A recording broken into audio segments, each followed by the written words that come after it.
I say God made me great. I've been sleeping on myself, now it's time to wake. He put a table in front of me, so it's time to pray. I'm in the woke mood, trying to make moves, get a breakthrough. Folks do what they don't do, you better stay true. Go goose, Super Saiyan blue, crush your goals. Put that vision in the motion, staying focused is the clue. What's going on, ladies and gentlemen? You are back with another episode of the Doing a Major podcast. We took a break, but we are here again.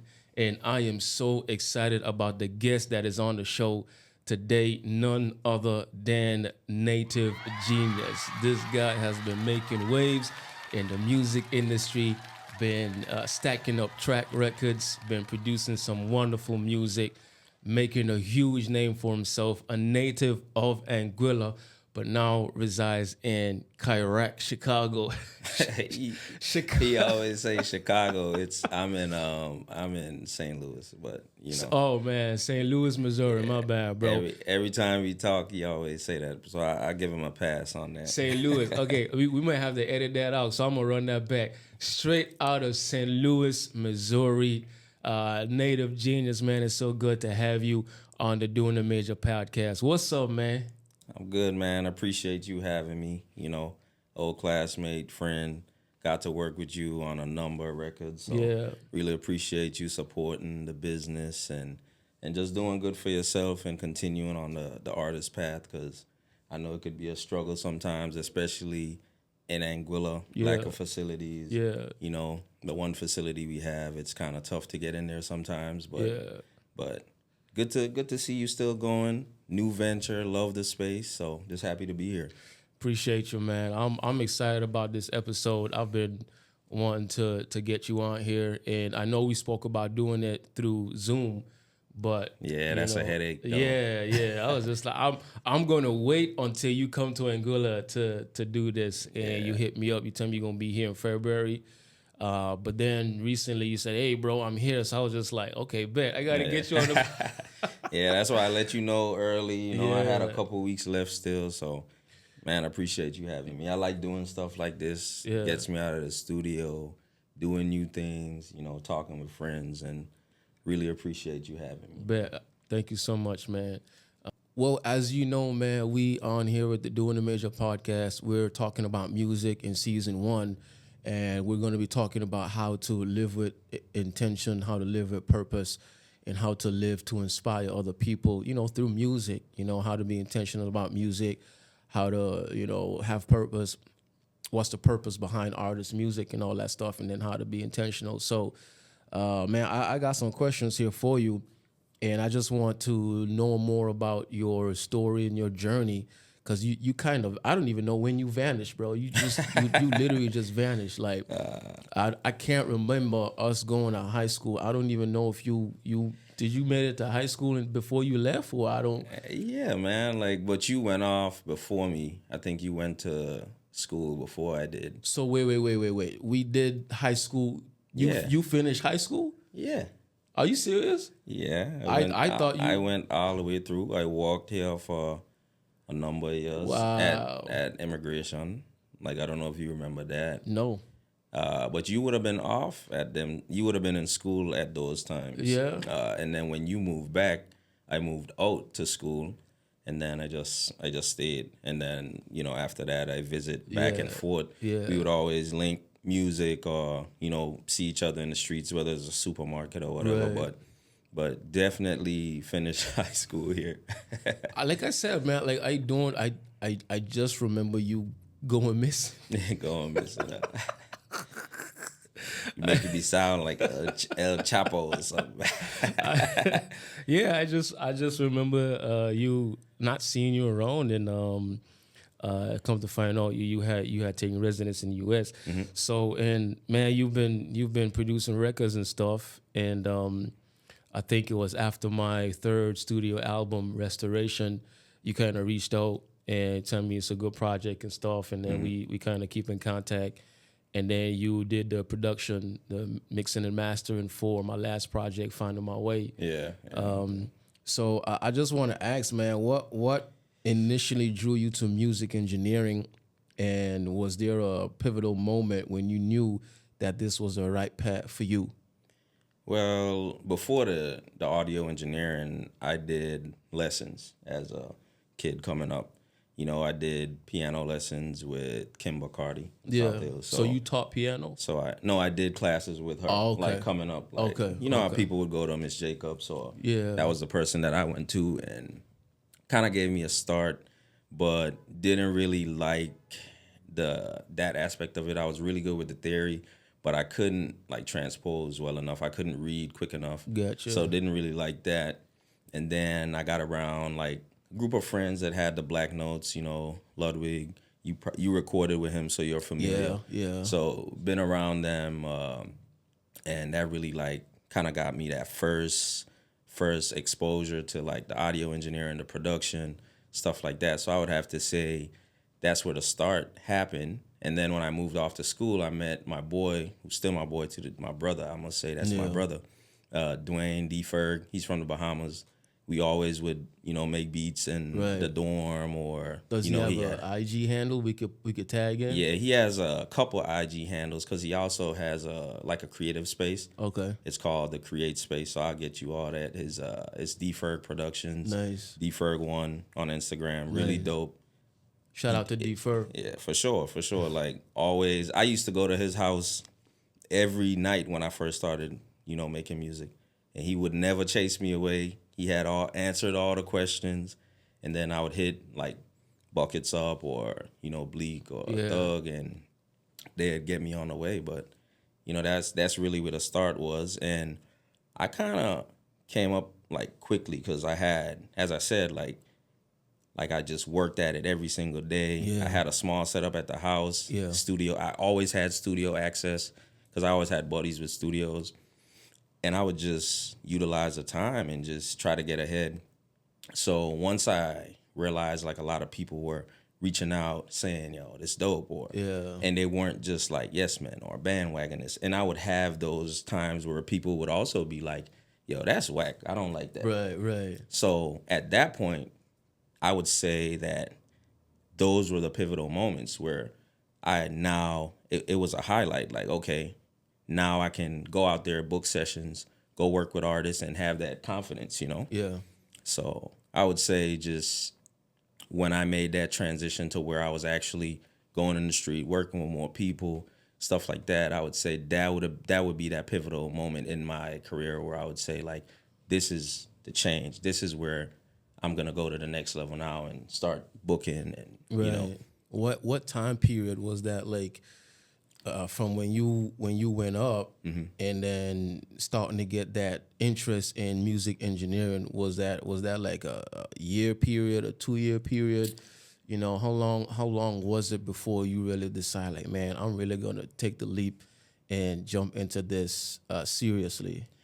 I would say maybe 4 years because what happened was like I went up, I was a freshman in college and we were making beats, producing stuff like that, doing beat battles, stuff of that sort. And D Ferg would always say, man, you're going to end up in audio engineering because you always like got a thing for like making sure things are level, making sure it sound good. Mm-hmm. And just on top of that, artists come to you to work and it's always handy to know how to record. Yeah. So I started recording and then I would do like tracking for other studios, and then I just started, doing my research, looking at different plugins, a lot of YouTube, a lot of Discord, Right. Reddit, just on there trying to find the best plugins, tapped in with other people like Omar, always a phone call away if I got a Yeah. question, Yeah. so I would say maybe 4 years between the time that I started Right. producing and when I got into like actually audio engineering and booking sessions and Yeah. stuff like that. Got bit. So you mentioned that some persons would say, man, your mix is dope, and then other persons would be like, man, that ain't too hot. Mm-hmm. How much of those people were around, and how did that like motivate you, or what did that do to your creative mind? Were you motivated by those that negative talk? Was it constructive criticism, or was it more like haters? No, of course you're gonna have the people that just haters, Right, but right. I don't keep those people around me. So it was when I get that type of criticism, it's always constructive. So I look at it as a learning experience. Right. Like, don't just say it's whack, or don't just say the mix is not good. Tell me what's lacking, and that's room for growth. You know. Yeah. So I would say more constructive, than the negativity or the hating.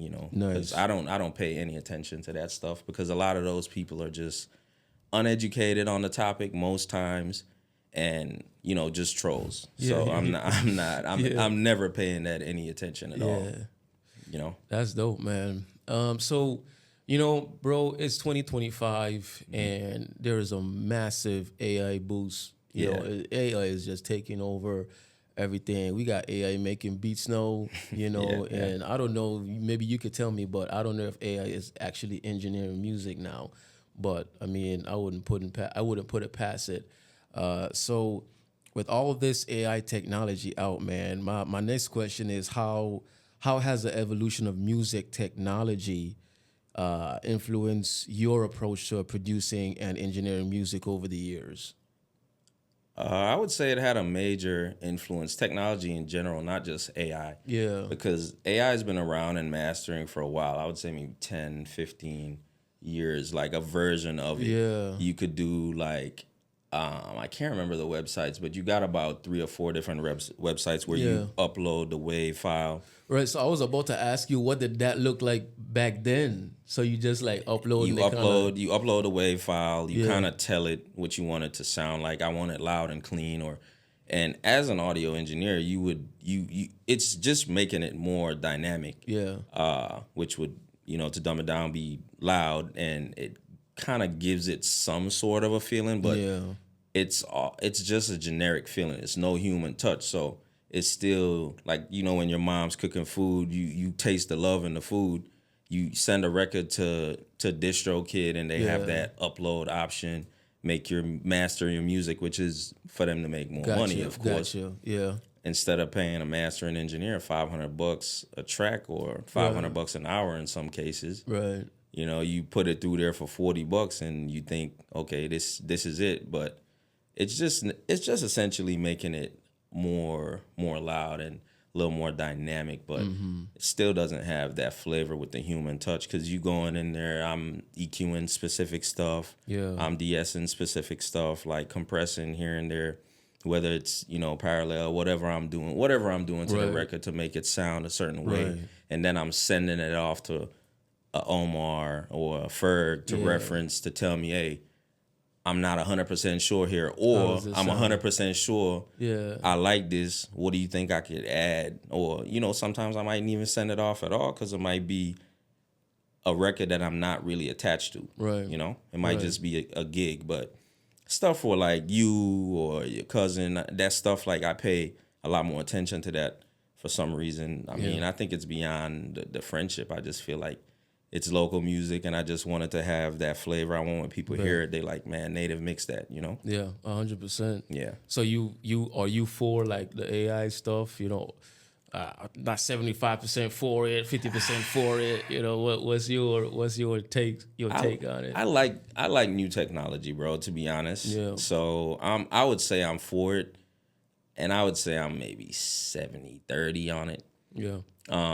More in production though, because sampling is so hard, because you hear a sample sometimes and it's like, man, I would love to use this, but it's gonna come with the drama. Yeah. They gonna try to like flag it or something like that. So the AI now is making it easier, because you literally go in, you say, I want a synth, I want it to sound dark, and I want it to be in C# minor. Gotcha. It does exactly that. And then I go in and I could manipulate the MIDI, or I can add like drums, I can add different stuff, and it helps with workflow. Yeah. And when you producing, it's nothing I hate more than to be stuck on a melody and not adding the drums for like an hour. So it splice and like arcade, stuff like that has the pre-made, royalty-free samples for the most part.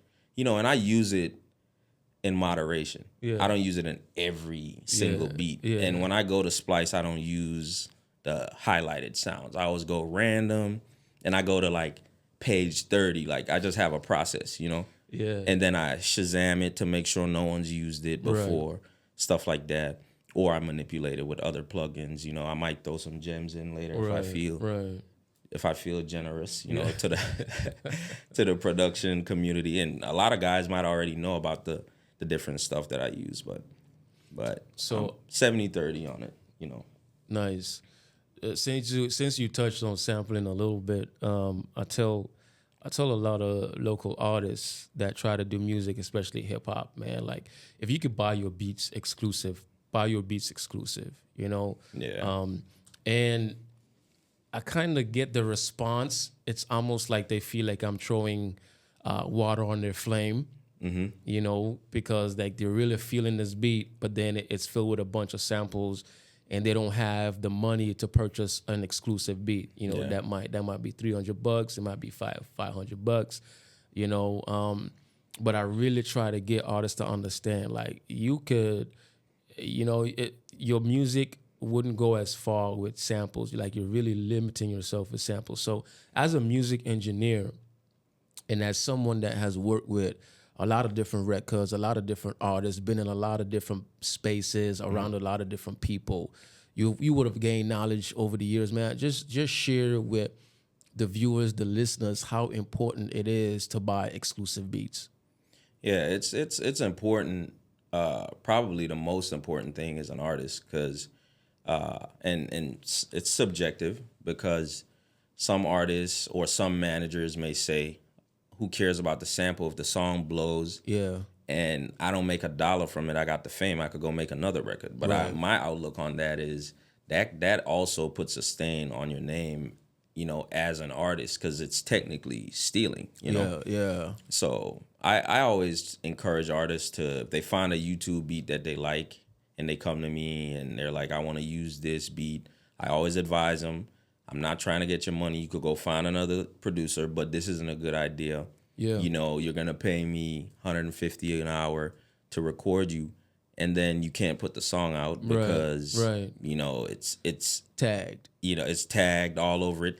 And I can remove the tag, but I don't do it, you know, because I feel like I'm not just an audio engineer. I'm a producer as well. Right. So that's the most disrespectful thing to do to a producer. So I don't do it myself, no matter what the price is. I'm just not doing it. Right. You know, so a lot of artists go to guys that do it because they just work for the you know, the work for pay, for hire. Yeah. They take the tags out, let them use the beat, and then they upload it, and it's still flagged. Right. You know, because producers know what they're doing. Like, if I send you a beat, I know exactly when you open it. I know if you send it or forward it to someone else. Yeah. Like, all my stuff is protected because I work hard on that stuff, man. Right. You know? Right. So. And I mean, like, okay, for my experience with FL Studio, like, when you make a beat, you could have, you know, the title of the beat. You could title it with the who produced it and all that stuff. Yeah. So that when it's played, that data shows up. You know, so as you say, like, you some persons may be able to take out the tag, but there's data that is embedded from FL Studio, from Ableton, from that point where it's just like it's best to buy an exclusive beat, do something exclusive, than to lease it. Now, I learned the other day about sync licensing, bro. Like, when you trying to get your music in a movie and all that stuff, like, it's on another level. Sometimes I understand that sometimes producers actually make a specific beat just for that request. You know, like, if there's a request come out, listen, I want a beat that's dramatic, you know, then they will make a specific beat. It's not beats that they would take off their BeatStars catalog. You know, it's something that is made specifically for that. So. And that goes both ways as well. Like, because I do a lot of the sync stuff as well. I post to libraries, and, you know, they ask in there, you know, what type of beat they want, what type of movie it's going to be. Yeah. Some of them ask for specific sounds. And then, like, in the case of me, like I have a guy that I work with. He'll hit me up, like, I got this link for this movie. Let's collab on it. Send it off. Like, they don't always it doesn't always go through. Yeah. You might have to send 50 beats before you get one placement, Right, but it's right. because it's thousands of producers in the Yep, world. yep. A lot of them working for cheap. You know, the labels like to sign them, you know, get them working, and the labels do a lot of that movie stuff as well, especially with like Stars and Netflix and stuff like that. All these music managers have links to those guys. So, Right. you know, That's dope. That's dope. Yeah, man. Like get your exclusive beats. Like buy exclusive for beats. sure. And you support producers. I know some of us guys, producers, are pretty expensive because I've seen some ridiculous exclusive rates as high as like 15, 20,000. Wow. But for the most part, I do that stuff based on who I'm working with. Yeah. Like I'll never charge you $1,000, $1,500 on an exclusive. I know you're in a small market. I know you're paying for your recording, or you're recording yourself, and then you're paying me to mix and master. And you doing your own marketing, you doing your own socials. So for me, Yeah. it's beyond the business. But then if I'm dealing with a label, the prices are different. Yeah. Because I know they have budgets for these artists, and they're used to paying a certain price, not 15, 20 grand. Because, you know, I'm not Metro level, Timberland level as yet to be able to call those prices. Yeah. But, you know, I got a range for those guys, you know. And I mean, we gonna probably talk about this a little bit later because I mean, people need to understand that if you really want to be successful in this industry, like you do need to spend money.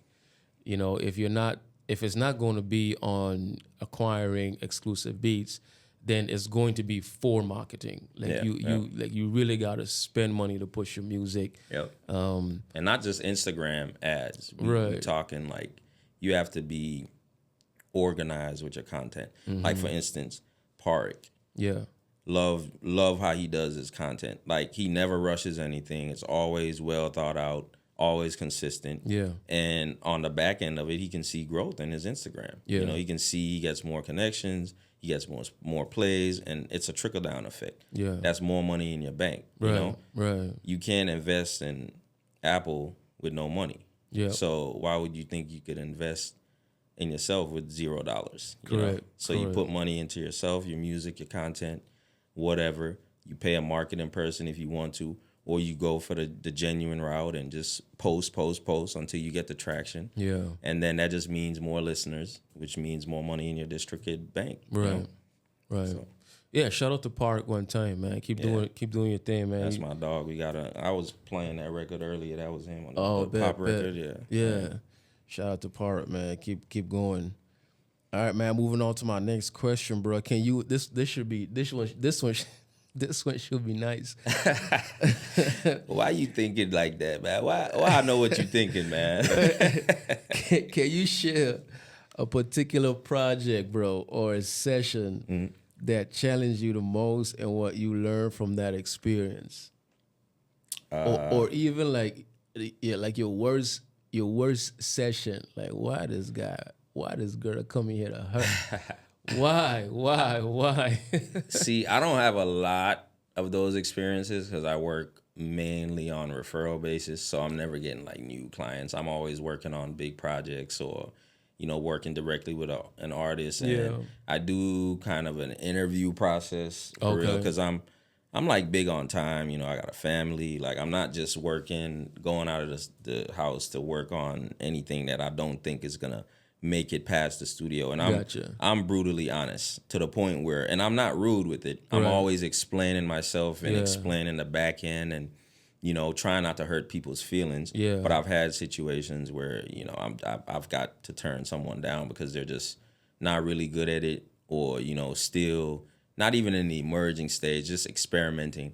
They should not be paying for a session. Yeah. You know, and I'm not taking someone's money who I feel like should not be paying for a session. They should be at home trying to figure it out. Yeah. Whether on GarageBand or something like that. You should not be paying for big studio time over $100 an hour. Like that's just like almost like robbery. Yeah.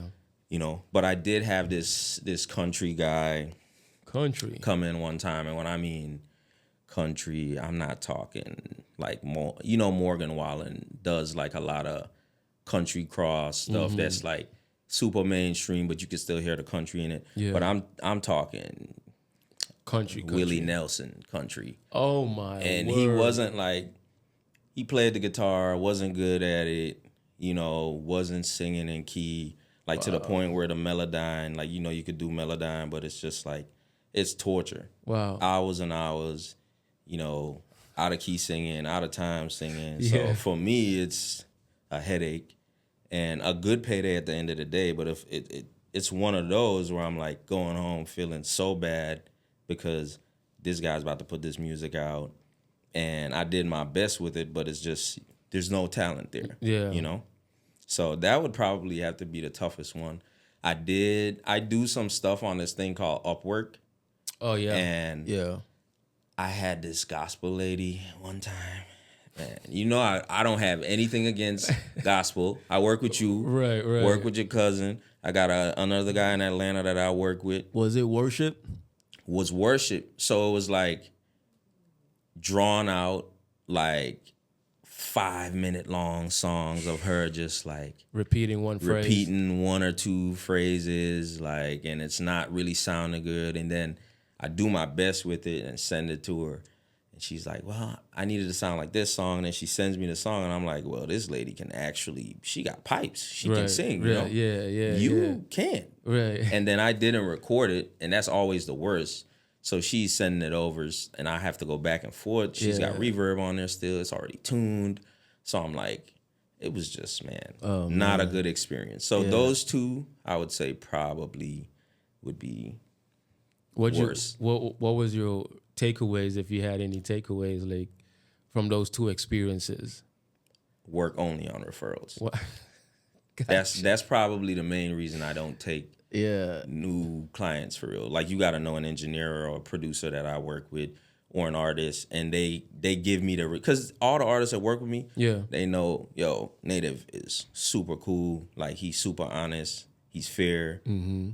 You know, so he's not just gonna be like that. So they know, they vet the artists they send to me before they send them to me. Gotcha. You know, so that's how referrals will work. Right. But that's definitely the takeaway.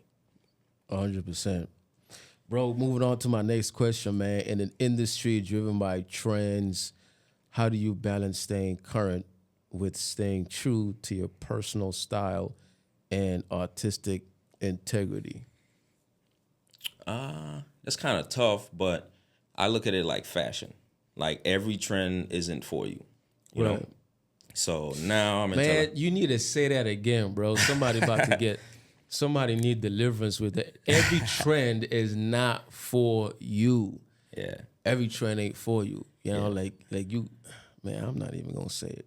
Go ahead. Like, bro. so right now, like with the fashion, I'm into like baggies. That's what's in, flare stuff, oversized stuff. Yeah. It's the same thing with the music. Like you got new technology every day, but you kind of got to find your sound through your set plugins, and then few things are going to come along the way. And then with plugins and stuff like that, like I'm in like a Discord group, you know, industry guys. I'm on Reddit groups with industry guys. Or again, back like Briggy Omar might hit me up like, yo, you heard about this new plugin, or vice versa. And if it comes from him, like I'm going to check it out, because, you know, he not a guy that just buy a bunch of plugins and, you know, stuff like that. So it goes back to kind of like the AI stuff. Like I'm going to try that stuff. It's new. I'm going to at least put my ear out or call someone like, yo, what you think about this before I jump on it. But I'm not getting every plugin.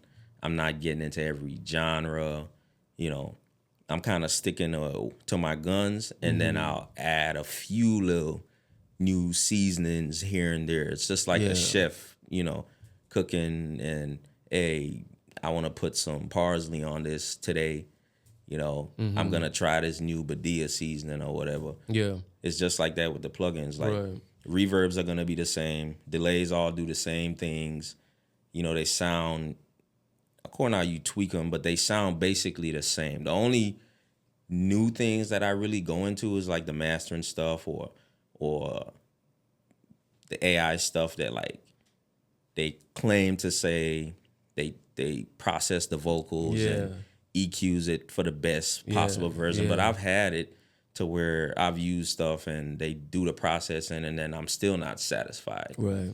You know, so So going back to what you said about not every trend is for you, and you kind of got to know what works for you and what works with you. How can an artist, bro, like discover what is for them in terms of, you know, their style, their artistry? Because I know some artists, you know, they may start out doing one thing, one type of genre, rapping one particular way, and then they bite somebody's style, you know, or Yeah. or you know, they decide that, man, hip hop ain't working out. Let me go sing country, or let me jump into the Afro music or whatever. Or they started out as Afro and then they jump into hip hop.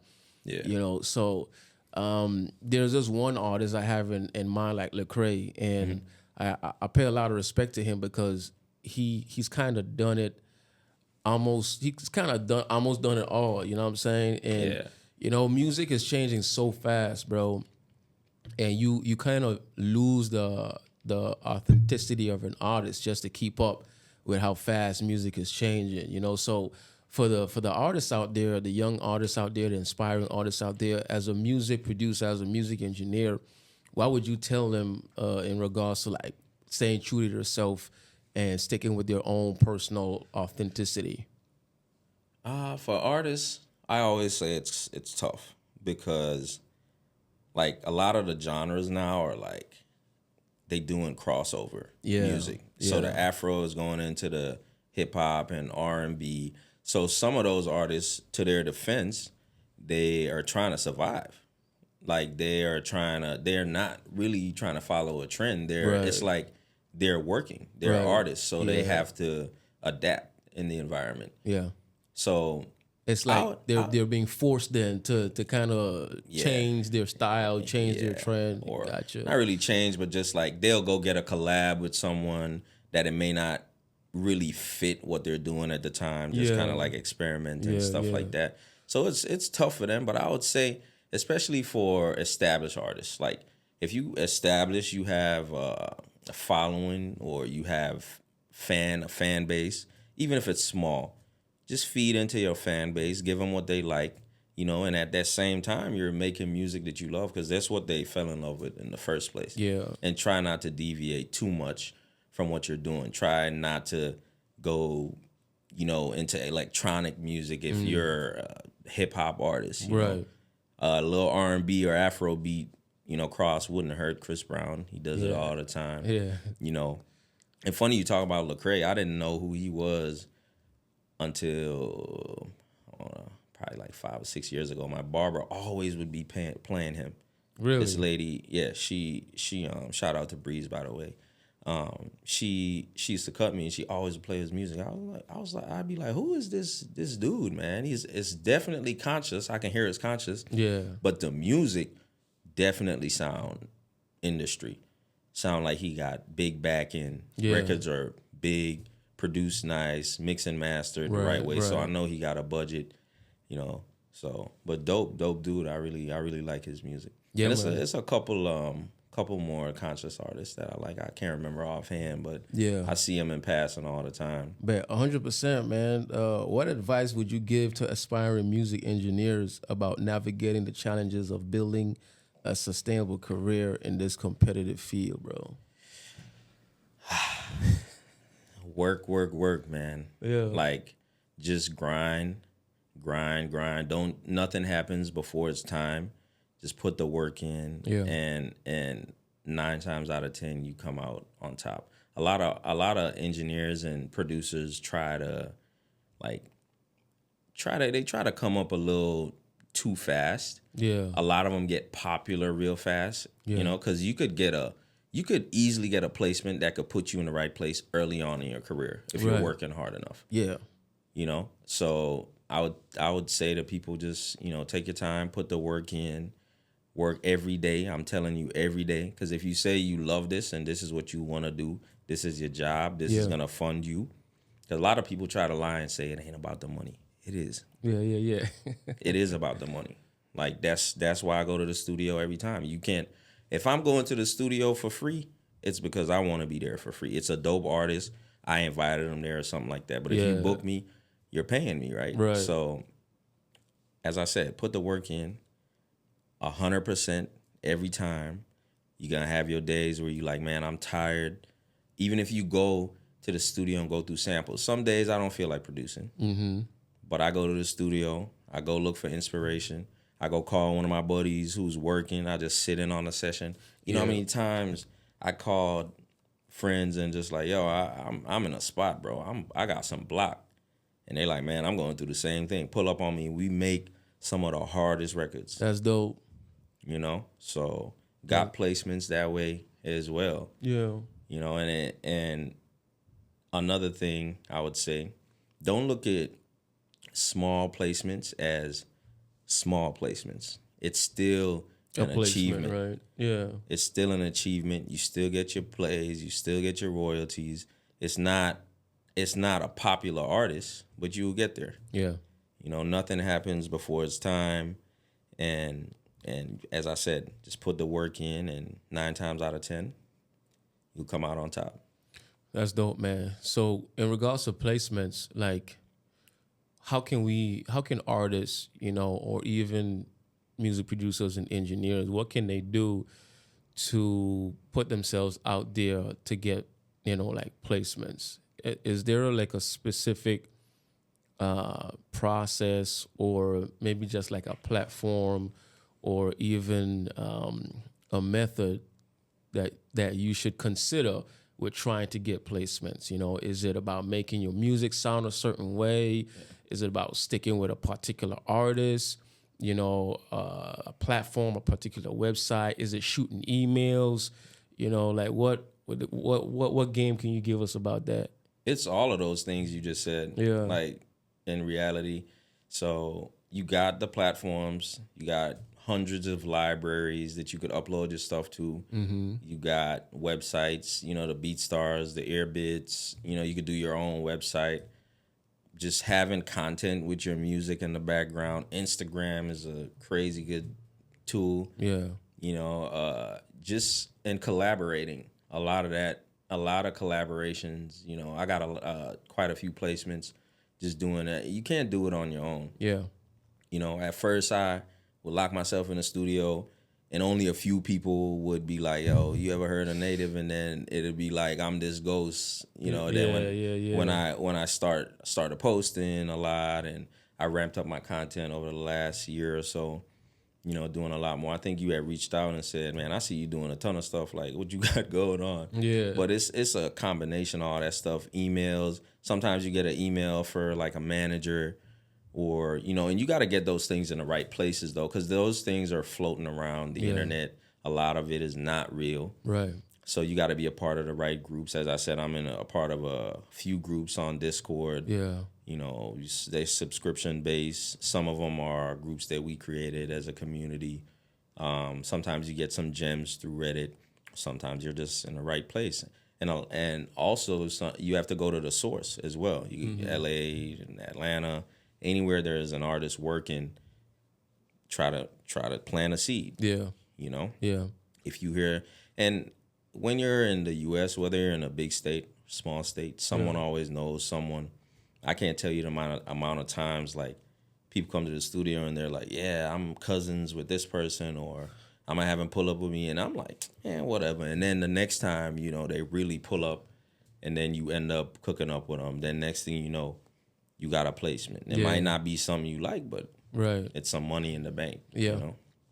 Yeah, man, sticking with the theme of Doing a Major podcast, bro, like I consider yourself to be, you know, someone that's doing it major, you know, coming from Anguilla, making life in the USA and working hard, as you said. How intentional were you, and how intentional have you been with just getting your brand out there and spreading your brand, you know, making an impact, getting yourself heard? Like, how intentional were you, you know, the steps that you took? Very, very intentional. Like, I don't just, every time I'm going to the studio, I'm going with a plan, whether it's I'm going to work on a few mixes, or whether I'm going to make 10 beats or 5 or whatever, or a lot of the ways that I work, like I'll start I call them projects. I'll start a pack. I'll knock out like 5 starts, whether it's a melody or a drum, some drums or whatever. And I'll challenge myself in the midst of that as well, because some producers will tell you, I can't start with the drums, or I got to start with the melodies. I can start from anywhere. Right. You know? So you have to be intentional in order to get that productivity. Because if you don't have a plan, you're going to go in there, you're going to sit around, chill, you might have a drink or whatever, and just get sidetracked. The next thing you know, it's the end of the week. You did 1 beat this week. Yeah. You know? Yeah. And for me, it's tough because in some cases, I'm working with an artist entirely. So, like, I'm lining up the videos. I'm, mixing, mastering, producing. Like, I'm doing content. I even do style. I even style some of my artists sometimes. What you mean style, man? Like, style them like Dress. whatever they wear. That's an important part of being an artist. Their image, like you just can't. I'm putting on a white tee and some Adidas tracks, and I'm gonna do this video. No, right. I'm like, in some cases, if I don't like what an artist wears, if I'm like, yo, this is too casual for what you're trying to do, I'll tell the videographer, like, I like the top of them, so just shoot it in a way where I don't see the pants or I don't see no bottom images of them or whatever. That's interesting to me, bro, because from music engineering and producers, like, it's just music, but like you're talking about actually getting somebody like to shoot a video, and you're almost like the videographer in a sense. So you're not just the music engineer and the music producer, but now you're the videographer, and you're being intentional about keeping the artist's brand consistent. Is that something that they started doing over the past couple of years, or is just that specific to Native Genius? Some producers do it. Like, you find that more when it's like a producer artist relationship. Gotcha. Like, you would have them be included in every aspect of what they're doing. Yeah. And I've worked closely with 1 or 2 artists and maybe 3 artists. And I'm just like, it's kind of like I become a creative director as opposed to just a producer or audio engineer. Yeah. So I'm looking at their image first, because I know people listen to the music, but a lot of people also look at the style. So I'm like, and a lot of artists didn't understand it. Yeah. And once they started doing that, they see even more traction. Like, he doesn't only have good music, he's swaggy. Like, he got swag. Like, he's he got good pictures on there. Yeah. Yeah. So, man, that's interesting, because I mean, when I started my Vern Kanas Instagram page, it was almost like my lifestyle type of page. So I had pictures of me and my family on there, me and my wife. I go to the beach and all that type of stuff. I go out to eat. I'm snapping pictures of food and all that stuff, and I'm just like, and growing as an artist, I realized that you got to be more intentional about that, intentional about your image.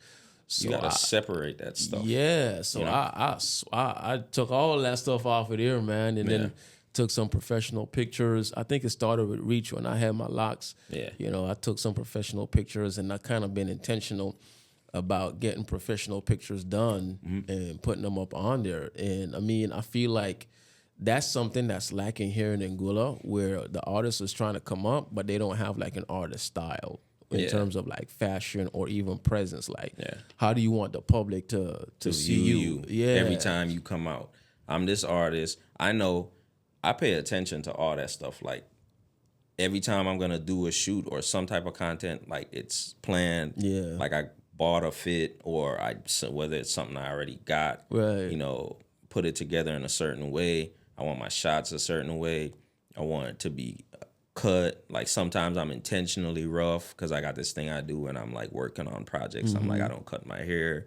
Like, so, and that's some Jay-Z influence, by the way. I'm like, that's like my guy. That's like my favorite artist. So, I was gonna ask you. Yeah. So it's all about, as you said, being intentional.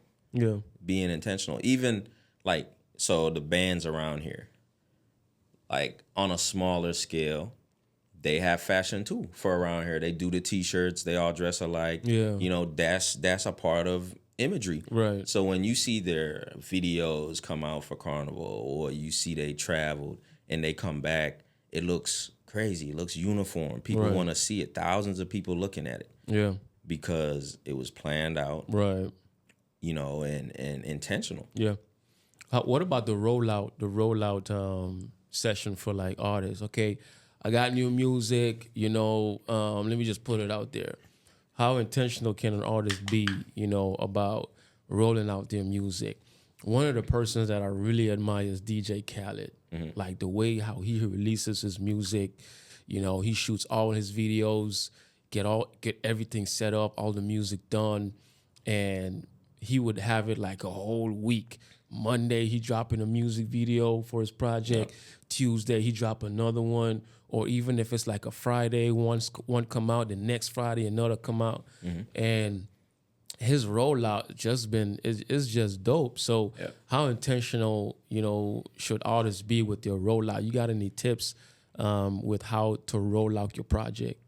Definitely. You talked about Khaled, right? Yeah. So this is a thing that I have with a lot of the artists that I'm close with. They're fixated on the album or the EP or you know, and that's not important. If you look at the big artists, look at Khaled, as you said. Yeah.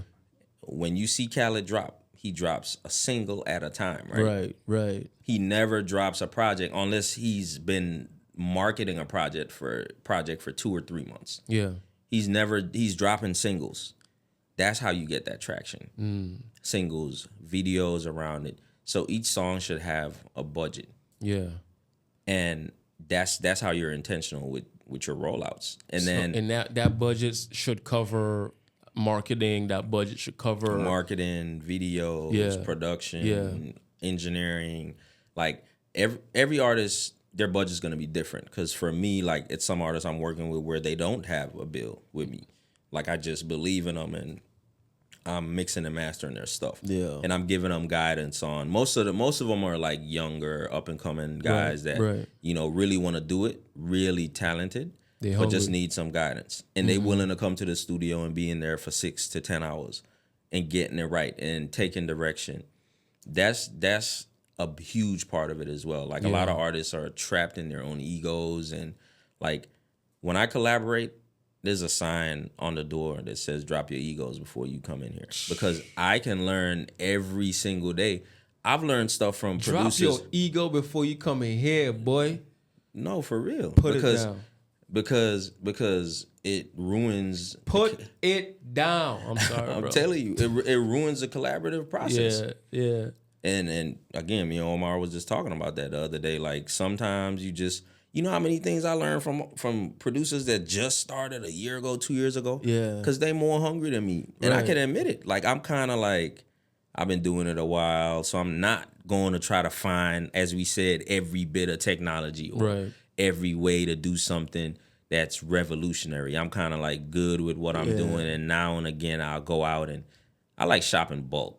That's how I say it. Like every 3 months I might go look at 50 different plugins and try them out or something like that. But nowadays, like Waves does everything, and you got a Wave subscription. You got over 500 plugins, maybe more.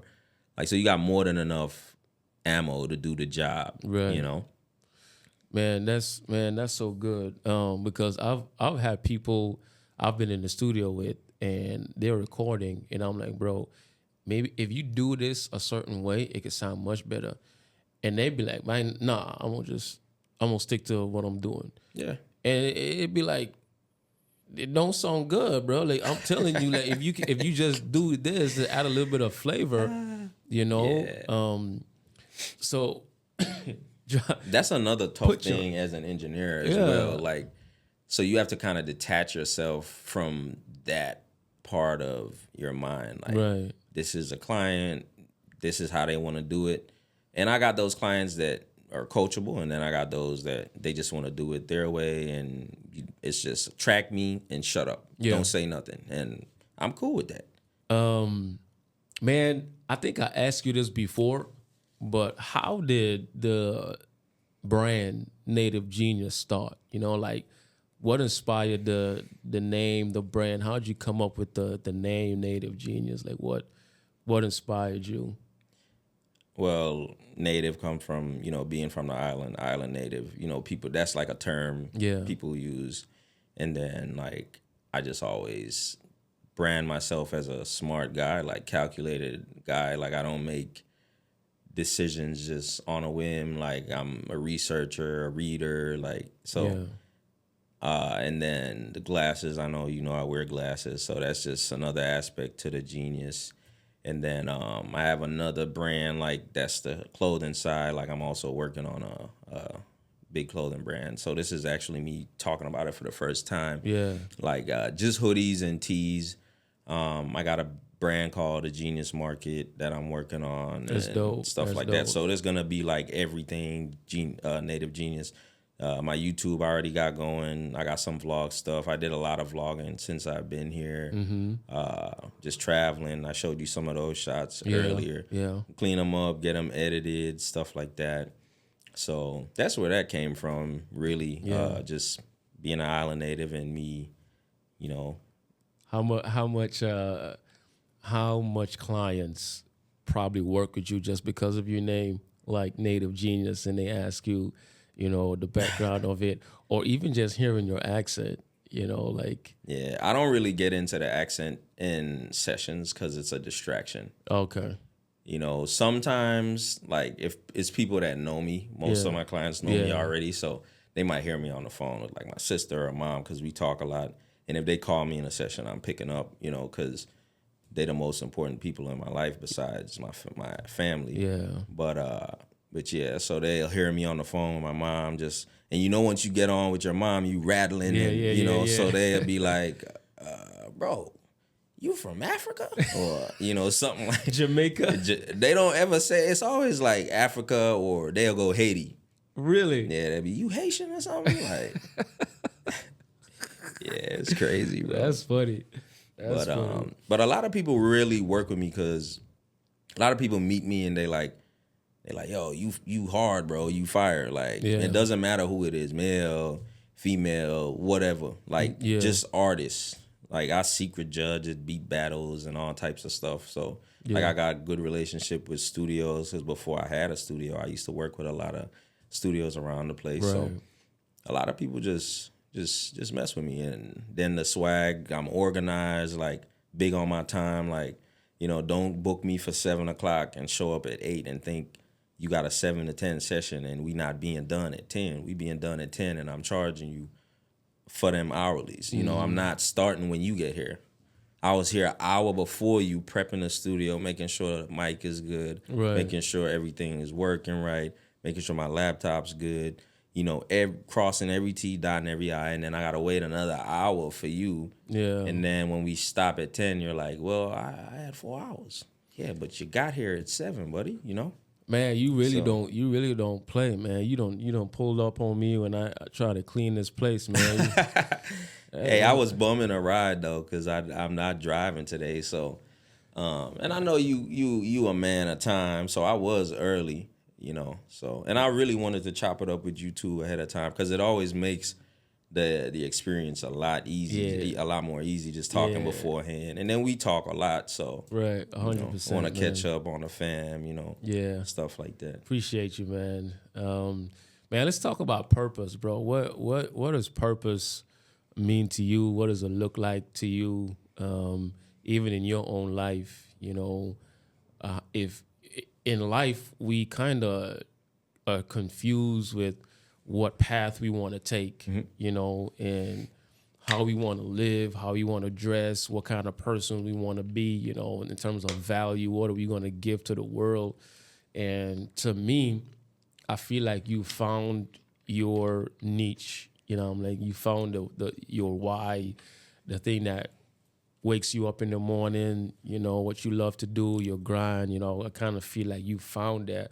So let's talk about that a little bit in terms of your journey to finding like, yeah, I think I like this and I could do this for the rest of my life, So let's get into purpose, man, and how to do a major with purpose. Yeah, it goes back to kind of like just being calculated, like how I was talking about with the name, like Yeah. being the genius. It's like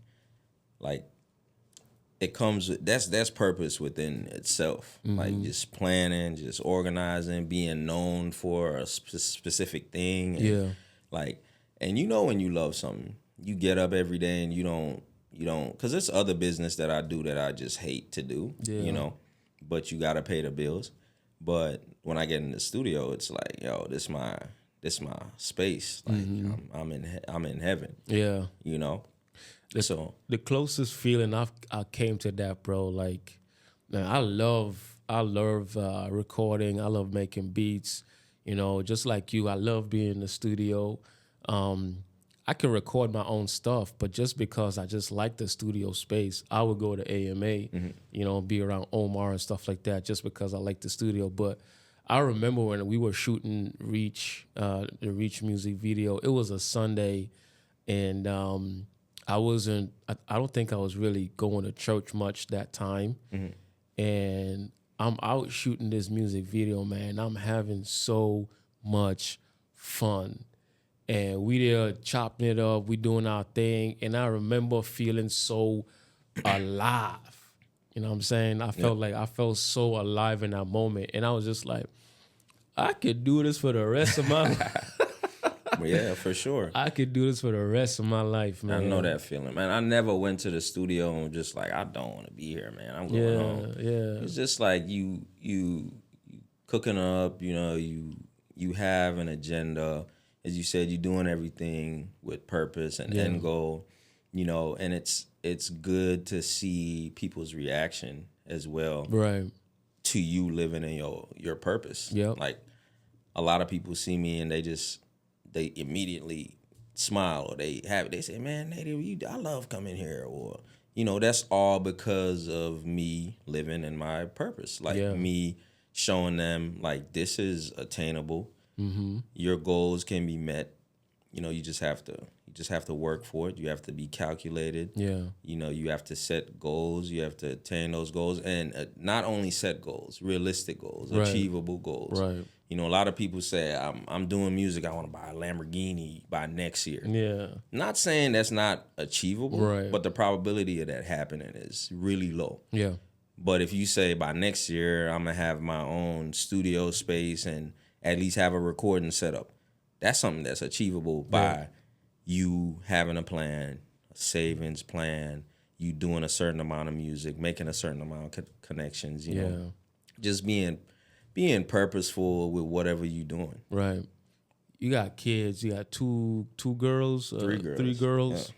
So think about your daughters. Think about your niece, nephew, or even just a youngin, man. Like, from your experience in life, what would you tell your daughters? What would you tell the youngin? What would you tell your niece and nephew, in terms of like, how could you find purpose? Like, Dad, how could I find my purpose? Like, what would you say to a younger person, man, that on the pursuit, they made a decision to do a major with their life, and they want to do it purposefully? Like, what would you tell them on how to find their purpose? Like, And I have these conversations with my kids all the time. Like I do some work with Boys and Girls Club. Like I go talk to schools, stuff like that. Like I do a lot of stuff, man.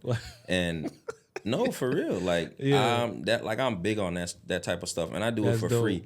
A lot of audio and engineer guys, they get to pull up to the schools and do all that. They get paid. I don't ask for nothing because we didn't really have that around here. And even though we're in a small place, even in they don't have a lot of that in St. Louis. So I have these conversations all the time. Yeah. Like the distractions, keep those at a minimum. right. As I said, set goals, realistic, attainable goals. Yeah. No matter how young, how old, set goals that that's in reach. Right. Set them in 3-year, 5-year increments, and again, make sure they're attainable. Also, surround yourself with people that are purposeful as well. 100%. Like, not saying every friend has to be on the straight and narrow, but you have to align yourself with individuals that have goals or have things that they want to achieve, because if you align yourself with someone that they don't have any goals, Yeah. they just live their life day by day, you gravitate to living your life day by day. And Right. I can tell you, it's a point in my life where I lived like that, and I thought that I would be cool and I wouldn't have any issues, but it's always a roadblock when you do Yeah. stuff that way. Not saying that there won't be any roadblocks if you do it the other way and you plan and you set goals and all that. There's always going to be an issue. But again, I like probability. Yeah. The probability of it happening is a lot less if you move with purpose. So as I said, I have these conversations all the time. Yeah. You know, set these goals, make them attainable, and align yourself with individuals that are gonna assist you, whether it's directly or indirectly, Right. to get to these goals. Right. Man, that's so good. That's dope. That's dope, man. That's really good. I like that. Who has been your biggest inspiration, or who were your biggest inspiration as we're talking about, doing a major? So you live with intention, live with purpose, and then you live to inspire. So I mean, obviously somebody had to have inspired you. And I remember you telling me one time that there were some guys on YouTube that you kind of learned a lot from, just with different things in the engineering space. So outside of that, man, just in life in general, who were your biggest inspiration? Who inspired Native Genius? Even from you being young in here in Angola to going to St. Louis and being inspired there. Just let's talk about inspiration, man. Who inspired you? Well, foundationally, of course, my dad. Yeah. Just a lot of respect for him. Yeah. Showed me that you can be an imperfect individual and still be a good individual at the same time. Bet. A lot of people walk around like I'm Mr. or Mrs. Perfect, and they're not taught. You taught me a lot about not judging, minding your business, and stuff of that sort. So foundationally, definitely my dad. Yeah. I don't know, in St. Louis, I wouldn't say a ton of inspiration. Mm-hmm. Well, D Ferg, definitely. We around the same age, and just to see what he's doing with his stuff, it's really, really great to see him moving in that direction. Always a positive dude. I don't think, of course gets upset, but never a time where I've seen him negative. Real God-fearing man. So, my boy Angelo, Omar, like all these guys that are in my circle again, like all doing positive things. So they've all had an influence on my life. So as I said, foundationally, definitely my pops, and then as it goes on, like St. Louis and anywhere else I've ever been, like I keep the same circle. The Black Notes, definitely some people I align myself with, Buckets in particular, we talk a lot. Yeah. Give a lot of good advice, and also my sister and I are really close, got a really good relationship, always been that way. Yeah. Like a second mom for real. So, really, really inspirational for me as well. Just seeing her do what she's doing and, living her life the way she's living, and always still looking in on her little brother and, looking out. So yeah, it's dope. That's dope, man. For me, I mean, like you have inspired me in several ways, man. Just your work ethic is admirable. Like me and Neon, we kind of laugh at each other sometimes because we be like, Native don't sleep, so if we message him at 2 a.m., like he gonna respond. Yeah, I definitely be in the studio that late. I don't do it a lot now. Yeah. But at least 2 or 3 times a week, man. I go down to 4:30, 5 o'clock in the morning. Yeah. And I lose track of time in there. I had to get myself a little clock for the table, like a digital clock, because I'm not really checking my phone. Most times it's on D&D, and I got a certain amount of people that could contact me, so I don't even see it for real. Yeah. It's not ringing all the time, so I'm not distracted. And then you locked in too. So. Yeah, you're using your ears. So for me, once you eliminate all your other senses, it kind of like makes your ears work 100 times better. So Gotcha. people laugh, but I know audio engineers that wear sunglasses. Like I do it too. Like for real. Like and I thought it was a myth. I was like, this is crazy. Ain't no way. They behind the computer with shades on. Yeah. Shades on. Yeah. It was this interesting. this rock engineer I used to work with, but he's pretty dope. Taught me a lot of stuff. Yeah. White boy, and he always wore sunnies. He like, man, why you got these sunnies on? He said, man, you should try it sometime. And laughing. And I did try it, and crazy enough, definitely makes a difference. That makes sense. It makes sense, bro. It kind of like shuts down a lot of the computers are like super bright. And then another thing some people do, they do the tinted screen and they don't wear the sunglasses. Yeah. Sunglasses, for me, it's like swag to be in a way as well. Yeah. Good photo op, stuff like that, but it works. Yeah. That's dope. That's dope, man.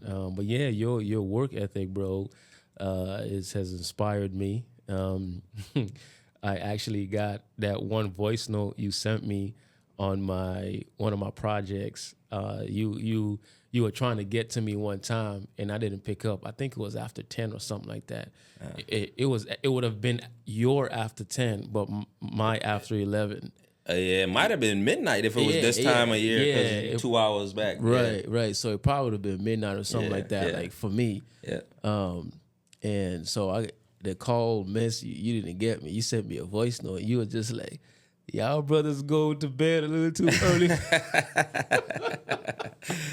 Yeah. Sometimes I need that answer now, man. You know, I might be in the middle of something and it might not have been in the notes, or I think we might have started doing notes right after that. Like sharing notes in the email and stuff like that. I said that to the yard, man. Y'all I could have tell the disappointment in your voice, bro. It mightn't have been disappointment though, because naturally I'm just like a low, chill speaker. So I might just have been tired or locked in or something. Yeah. But I remember that though. I was laughing though. I was laughing when I sent it. I said, I'm gonna mess with these dudes, man. I'm gonna knock it out tomorrow. But I gotta send this message to them and mess with them a little bit. Yeah, man. Well, your work ethic is definitely an inspiration to me. And then the way you show up for your family, bro. We would have had a few conversations with you, just being in the studio and you talking about giving wife your time, and all that stuff. And then there's just one phrase that I really took it to heart. I think I asked you about your family. I asked you about your kids specifically. And you said this, and I took it to heart, man. You said, as long as I'm alive, they're going to be good. Yeah, bro. Like, I work hard and be like, you young, you got 3 kids. I'm like, man, I did it early, so I don't have to do it when I'm 40. Run around with no kids and, you know, stuff like that. But just eat. And I feel like anyone that I love for real, like, as long as I'm living, I'm not the wealthiest or, I don't have an abundance of money, but I'm always going to be there. Yeah. Whether it's a friend, any of my friends could tell you they call my phone and ask me to do anything, whether it's something free or whether it costs something, whether they got to send it. Like, I'm going out of my way because, I love my people, man. Yeah. Like, for real.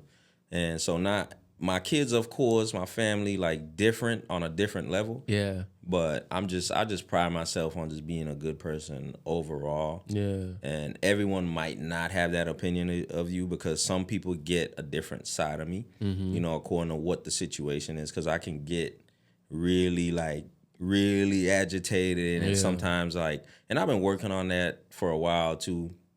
I had a shrink, still got one. Just go in and talk to someone, how to navigate situations, how to navigate conversations. Yeah. Because it helps with the business as well. But and I still can get dark, according to what it is. Like, don't hurt nobody for me. Don't hurt my kids. Don't try to think you could get over on me. Them things make me feel uneasy and make me dark, and I don't. Yeah. I've gotten a lot better over the years, matured definitely. But man. But yeah, definitely if I'm alive, they good. Yeah, man. Because I'm going that extra mile. That's dope. That's dope. I like that. As long as I'm alive, my family, anybody, they're gonna be good.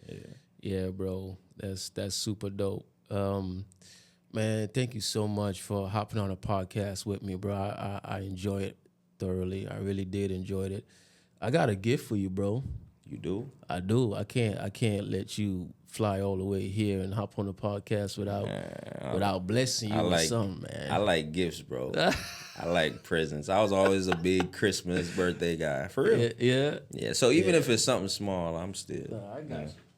I got you something, man. I got you Got something. me some dim paraphernalia. I got a doing a major gift for you, man. You can open it on the podcast if you want. I'm gonna open it for everyone to see what my dog got me here, man. I ain't getting nothing from none of my dogs in a minute. Oh man, I hope Bessie gonna watch this because he ain't buy me nothing in a while. Yeah, man. I thought I'll bless you with that, bro.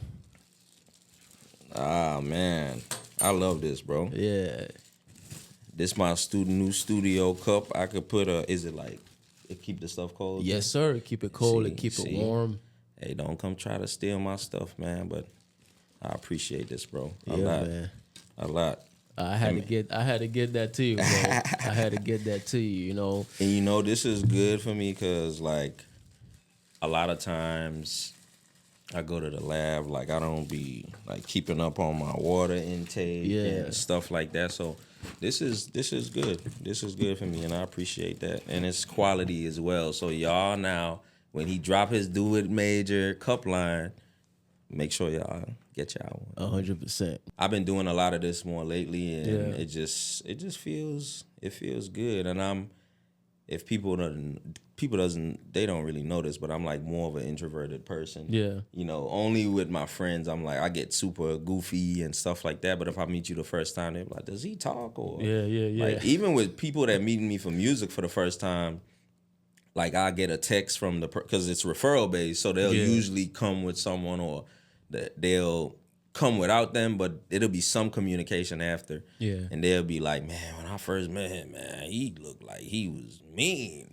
And then I'll always lighten the mood with a little crack. Because I know like I carry around a certain type of face. And, I got a beard, which doesn't help, a lot of stuff. And then I'm darker skinned, so they get a little scared. But, but I'm a cool guy for the most part. Yeah, man, you good. You good, man. So I appreciate it, man. 100%. Appreciate it for sure. 100%. Well, thank you so much, ladies and gentlemen, for tuning in to the Doing a Major podcast with the man himself, Native Genius.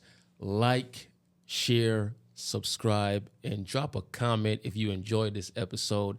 Tell a friend and tell that friend to tell another friend. And always remember, in whatever you do it major. I'll see you on the next one. So I had to take it from you because you don't want it. I'm gassed up on ambition, feeling so atomic. You about to hear me 5 ways like it's pentatonics. I see your drivers